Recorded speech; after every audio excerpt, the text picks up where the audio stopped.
तो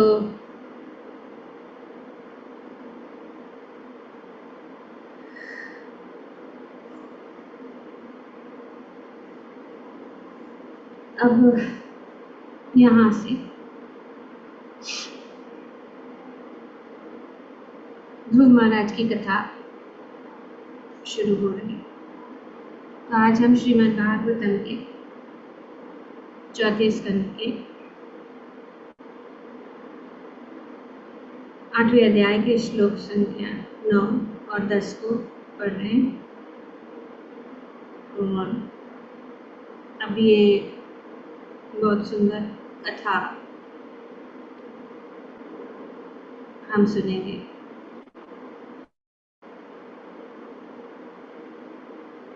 तो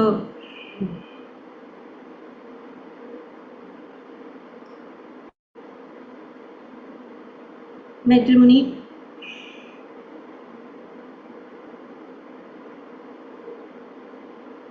ने ये सोचा कि वे जो है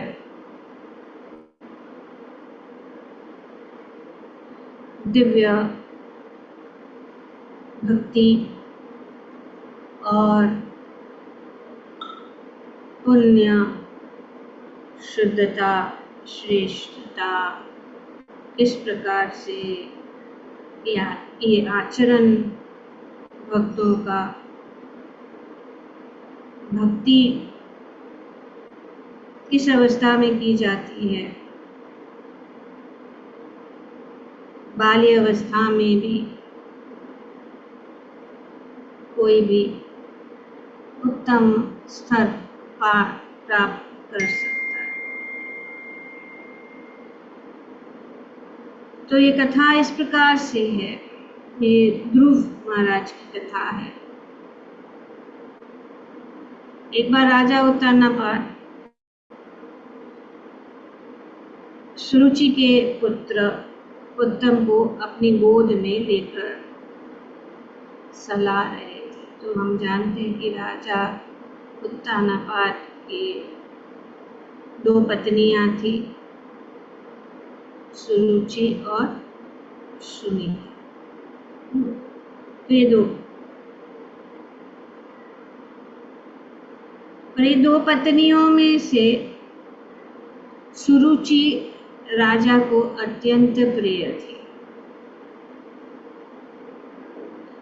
सुनीति, जिनका पुत्र ध्रुव था, राजा को इतनी प्रिय नहीं थी। तो एक बार, जैसे कि यहाँ वर्णन किया जा रहा है कि सुरुचि का पुत्र, उनका नाम था उत्तम, वो अपने पिता राजा उत्तानापाद के गोद में बैठना चाह रहा था। तो उन्होंने बहुत स्नेह से, बहुत प्रेम से उसको अपने गोद में बिठाया। और उसी समय ध्रुव जो है, जो वहाँ पे था, वो भी अपने पिता के गोद में बैठना चाहता था। कोशिश कर रहा था कि मैं भी, अगर उत्तम मेरा भाई अपने पिता के गोद में बैठ रहा है तो मैं भी बैठना चाहता हूँ।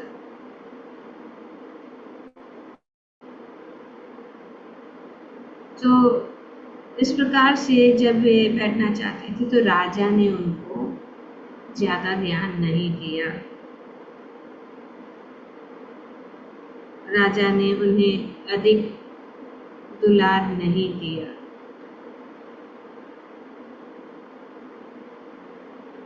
तो जब बालक ध्रुव महाराज अपने पिता के गोद में जाने का प्रयत्न कर रहे थे, तो उसकी विमाता सुरुचि को उस बालक से अत्यंत ईर्ष्या और वह अत्यंत धम के साथ इस प्रकार बोलने लगी जिससे कि राजा सुन सके। तो ये ईर्ष्या,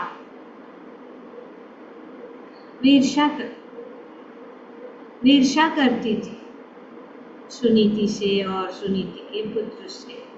वे नहीं चाहती थी कि राजा ध्रुव को भी उतना ध्यान दे जितना वो अपने पुत्र को दे।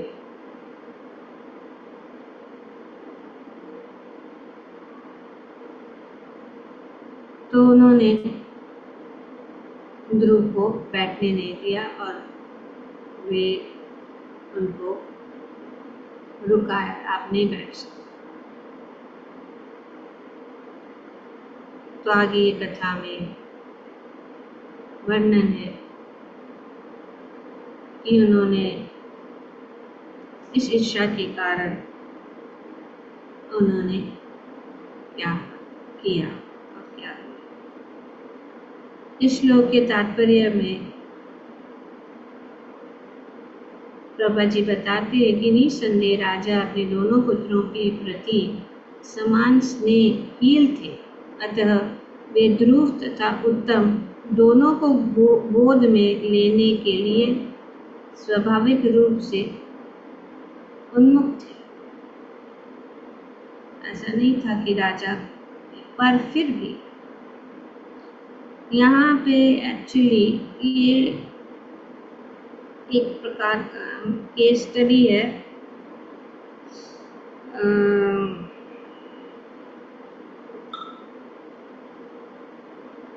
तो उसको हम समझने की कोशिश करें।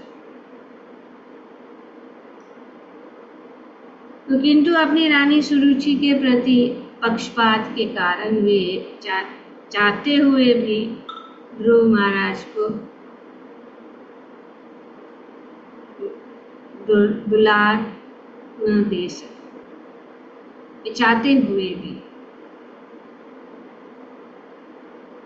सुनीति ने राजा उत्तानापाद के भावों को भाप लिया, अतः वह अपने प्रति राजा के प्रेम का अत्यंत दंभपूर्वक बखान करने लगी। यही स्त्री का स्वभाव।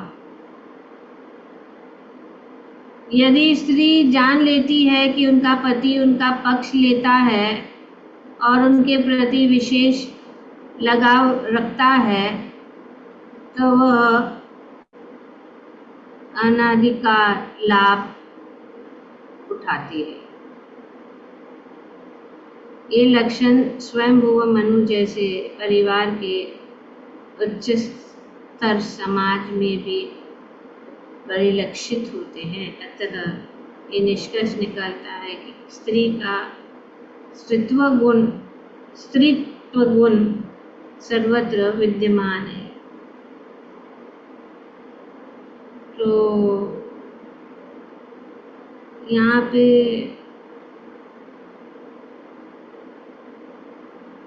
क्या हम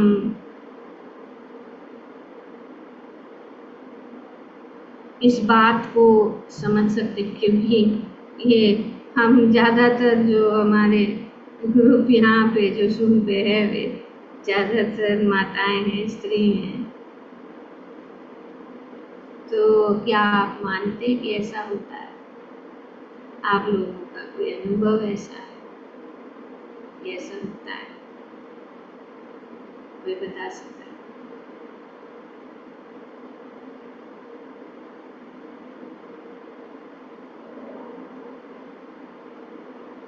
कुछ उदाहरण?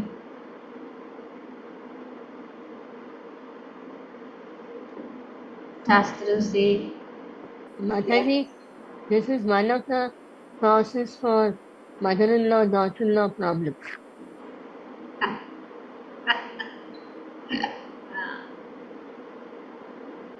Okay, what else? In what other ways? तो यहाँ पे बताया गया है कि क्योंकि उनका पति उनको अति प्रिय समझ रहे थे, दो पत्नियां थी, पर क्या है, वे उनके साथ समान व्यवहार नहीं कर।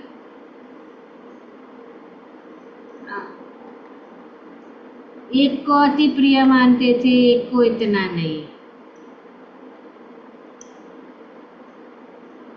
तो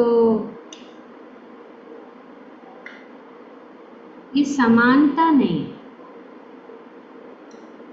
तो दोष किसका है बताओ? आओ गंगा माता। राजा का माता जी। राजा का दोष। तो स्त्री का दोष नहीं है ना। राजा का दोष है, राजा का दोष है। क्योंकि स्त्री सरल रहती है, स्त्री में दोष नहीं रहती, पर दूषित हो जाए। तो यहाँ पे हम देखते हैं that because of his favoritism, तो ये favoritism का अर्थ है कि भौतिक दृष्टि। ये भौतिक जगत में ऐसा ही होता है, राग और द्वेष। और यहाँ पे हम देखते हैं कि राजा दोनों पुत्रों को बराबर मानता था, लेकिन उनका स्नेह या उनका प्रेम ज़्यादा किससे था? सुरुचि से। और वो सुनीति को इतना नहीं मानते थे। तो क्या हो गया, यहाँ पे बताया गया कि ईर्ष्या उनके हृदय में उत्पन्न हुई और वो गर्वित हो गए, उनमें गर्व हो गया। शेषम आहा आहा अति गर्वितः।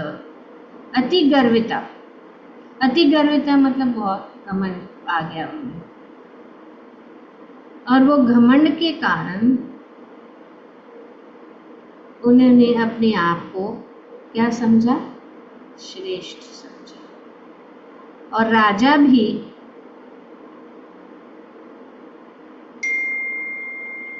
उनके वश में, क्योंकि वे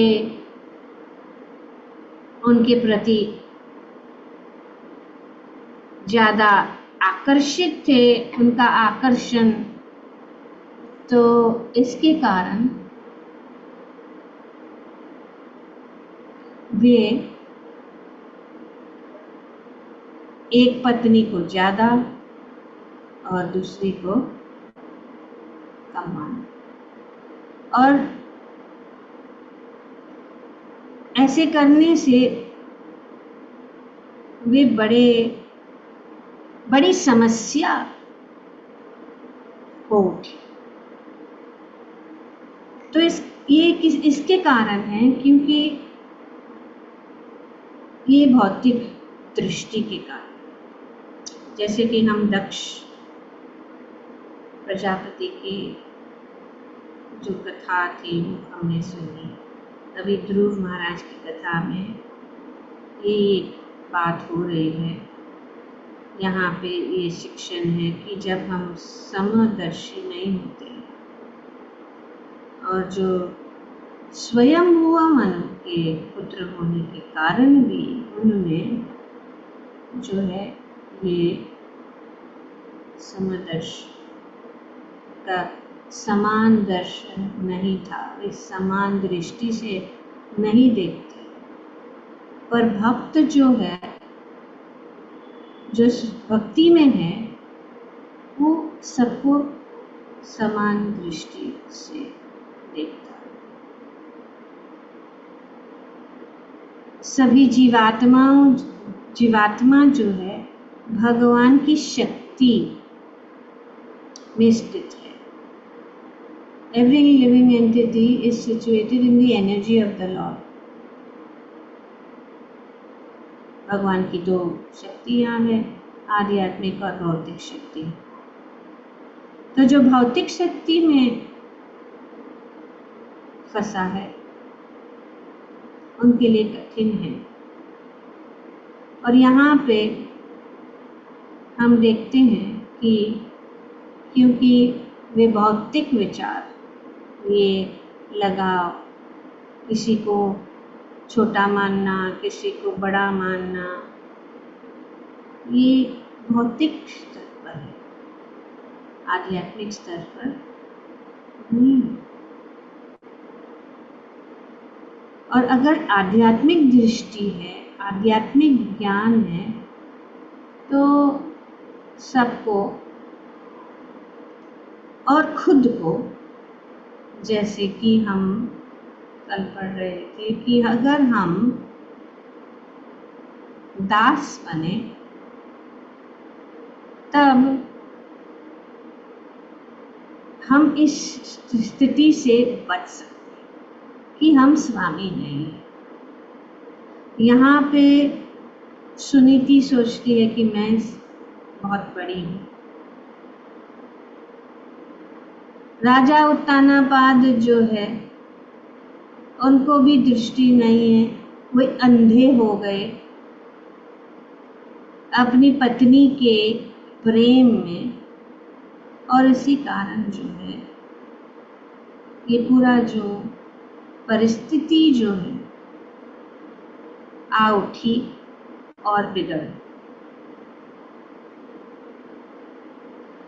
भगवान के भक्त या जो योगी है, योगी का अर्थ नहीं है कि जो भगवा कपड़ा पहनता है, जटा धारण करता है। योगी का अर्थ जो व्यक्ति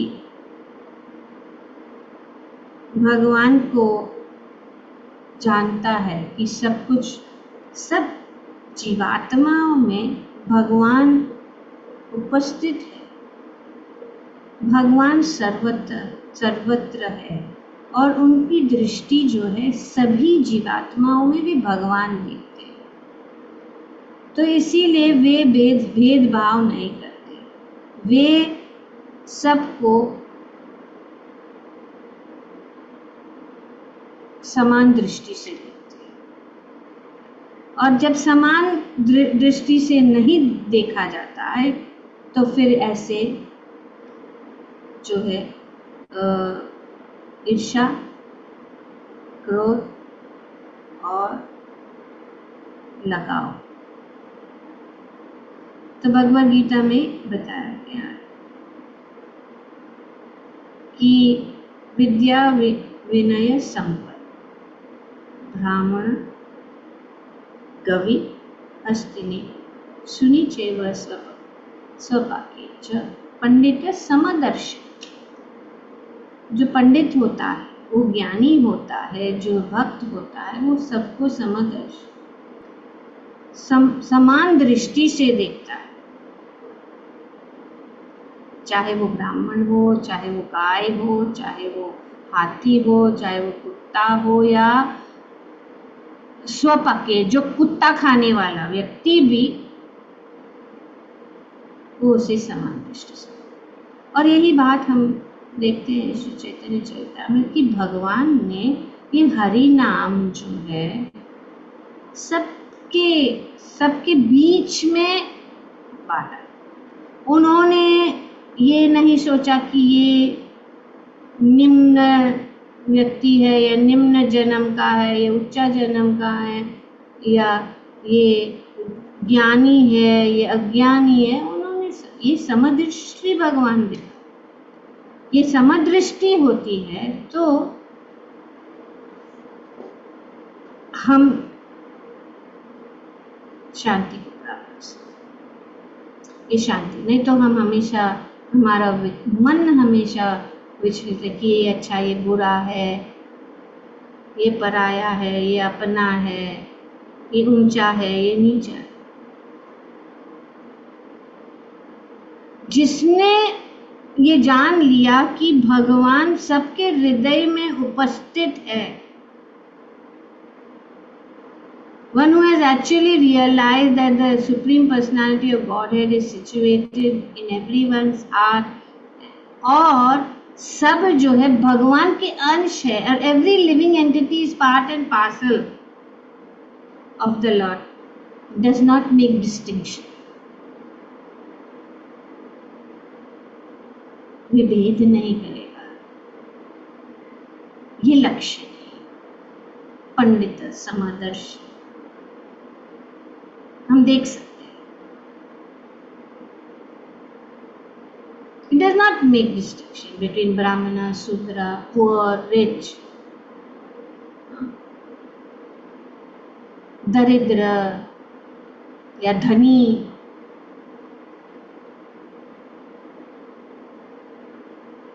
तो ऐसा व्यक्ति जो है सबको समान रूप से और सबको समान रूप से उनके साथ व्यवहार करता है, कोई भेदभाव नहीं, कोई discrimination, it does not discriminate, he sees everybody with equal vision and treats everybody equally। देखना और व्यवहार दोनों में समान दृष्टि।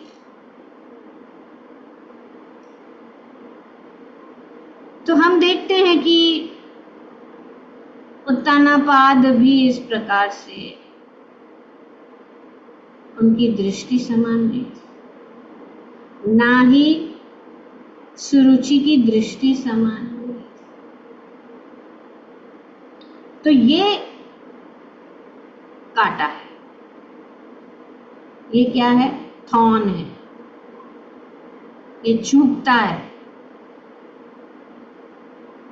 बहुत चुभता है। अरे देव, क्यों? क्योंकि हम समझते हैं कि हम ऊंचे, भगवान ऊंचे। अगर हमारी दृष्टि ऐसी, तो so many problems in society can be solved. इतनी सारी जो कलमश है इस भौतिक जगत में, सिर्फ दृष्टि बदलने से। तो इसलिए कृष्ण भावना भावित करना मतलब भगवान। तो पंडित समाज भगवान सभी को समान दृष्टि से देखते हैं। जब भगवान वृंदावन में थे, हम देखते हैं भगवान के इतने सुंदर चित्र है, हम देखते हैं वे गौओं को आलिंगन करते हैं, वे पक्षी, मोर, पेड़ पौधे, सबको वे जो है समाज। वहां पे वृंदावन में सबको वे शांत रस में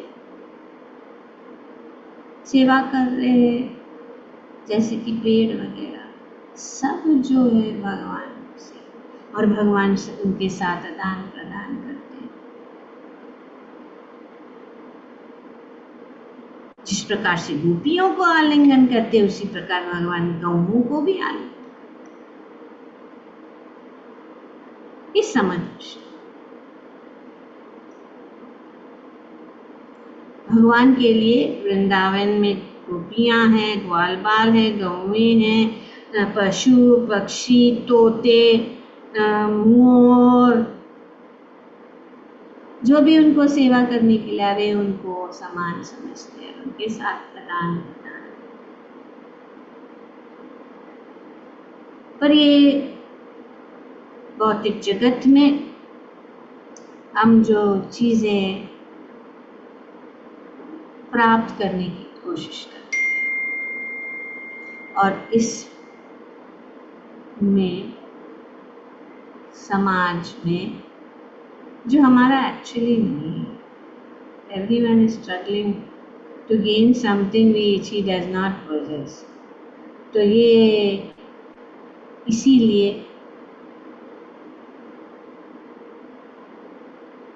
हैंकरिंग एंड लेमेंटेशन।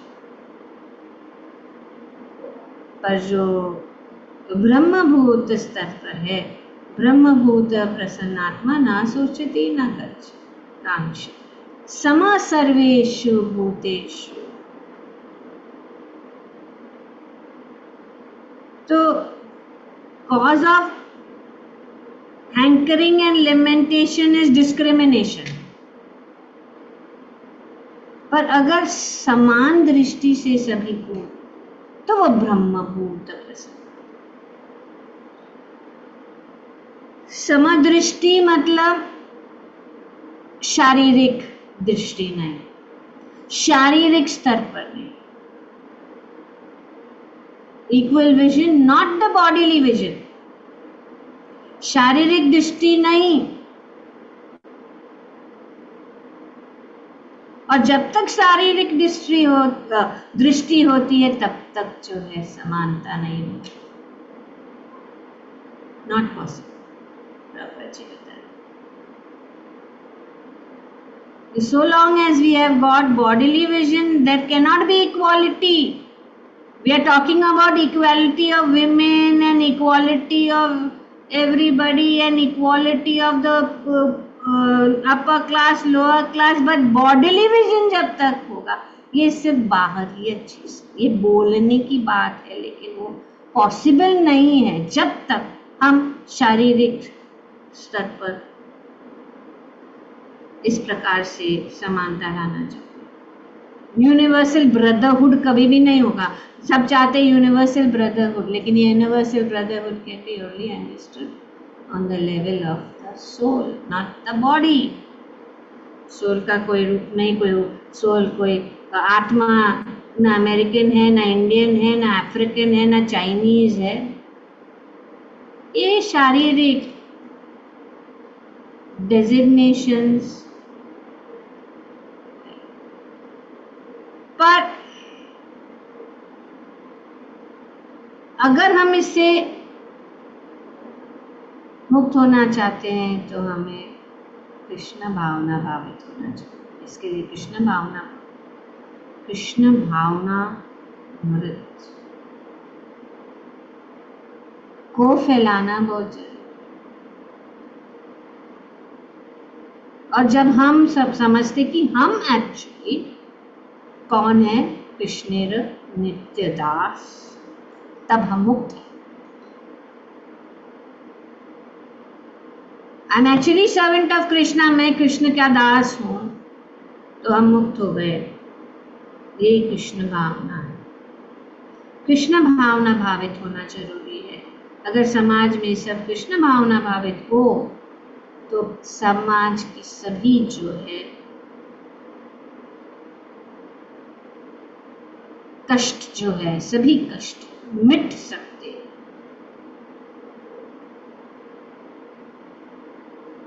तो इसीलिए ये भावना होना चाहिए, जरूरी है। और जो ज्ञानी है, जिसका दृष्टि समदृष्टि है, वो सबको, गाय को, हाथी को, अमेरिकन को, क्रिश्चियन, मुस्लिम, हिंदू, अफ्रीकन अमेरिकन, इंडियन,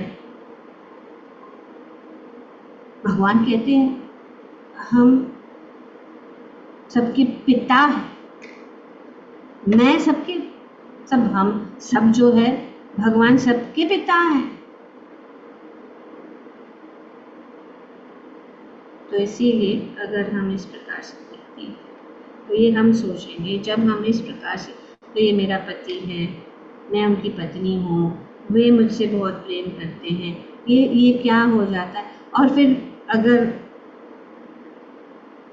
दूसरे लोग जो है, उनको ऐसा लगता है जैसे कि यहाँ पे दो पत्नियों के बीच में, एक पत्नी को ज़्यादा और दूसरी पत्नी को कम, और इसके कारण ये सोच रही है कि मेरा ही हक, किसी और का हक नहीं। उसका हक नहीं है कि वे अपने पिता की गोद में बैठे। तो ये यहाँ यही प्रसंग हम रामायण में भी देखते हैं। इस प्रकार से कैकेयी, क्योंकि वो प्रिय थी, तो उन्होंने मेरा पुत्र राज्य प्राप्त, मेरा, और हम देखते हैं उसका परिणाम क्या।